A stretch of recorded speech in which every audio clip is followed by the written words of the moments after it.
Praise the Lord everyone. सबको जय मसीह की। मैं बिलीव करती हूँ ये वचन आप लोगों की ज़िंदगियों में 1000 गुना फल लेके आएगा।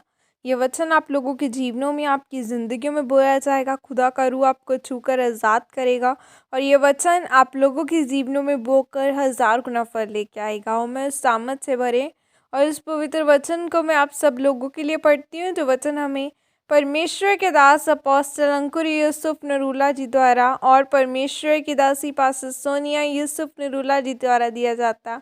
आओ मैं उस सामर्थ से भरे और उस पवित्र वचन को आप सभी के लिए पढ़ती हूँ।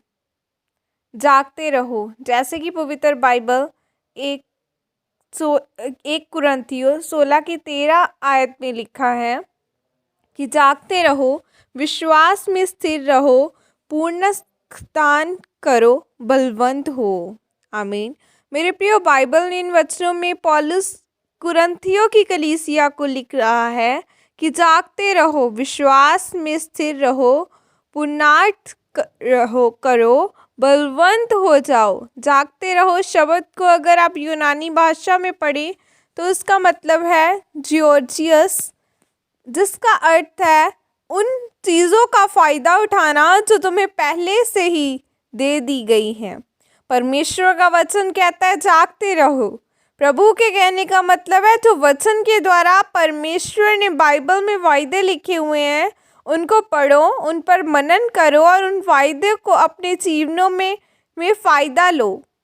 आज अगर आप बीमार हैं तो परमेश्वर का वचन कहता है कि यीशु मसीह के कोड़े खाने से तुम चंगे हो चुके हो। यीशु के नम्र और दीन बनने से तुम गरीबों के श्रापों से आज़ाद हो चुके हो। लेकिन यह सब वायदे आपके जीवन में तभी पूरे होंगे अगर आप परमेश्वर के वचनों को रोज पढ़ेंगे और उन वचनों पर विश्वास करेंगे। परमेश्वर का वचन कहता है जागते रहो और आपकी ज़रूरत के अनुसार जो वचन लिखा हुआ है उनको बाइबल में से ढूंढो और उस वचन पर रोज मनन करो। आगे परमेश्वर के वचन में लिखा है कि बलवंत हो। इसका मतलब परमेश्वर का वचन कहता है कि मजबूत बनो, परमेश्वर में अड़े और खड़े रहो।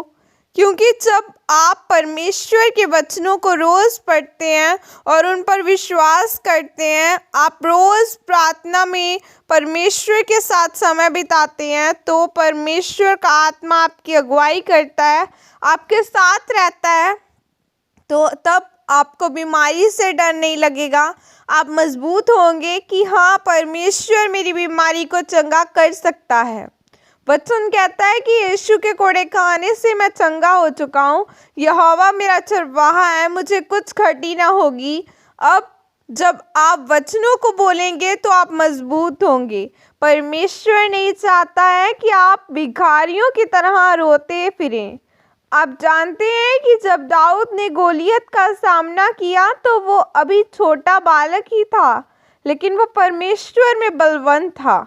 उसको विश्वास था कि यहोवा परमेश्वर सब कुछ करने की ताकत और सामर्थ्य को रखते हैं, और उसके इसी विश्वास ने उसको मजबूत बनाया कि वो गोलियत को ललकारने लगा और उसने एक छोटे पत्थर से ही मार डाला और बाद में उसी की तलवार से उसका सर उसके धड़ से अलग कर दिया।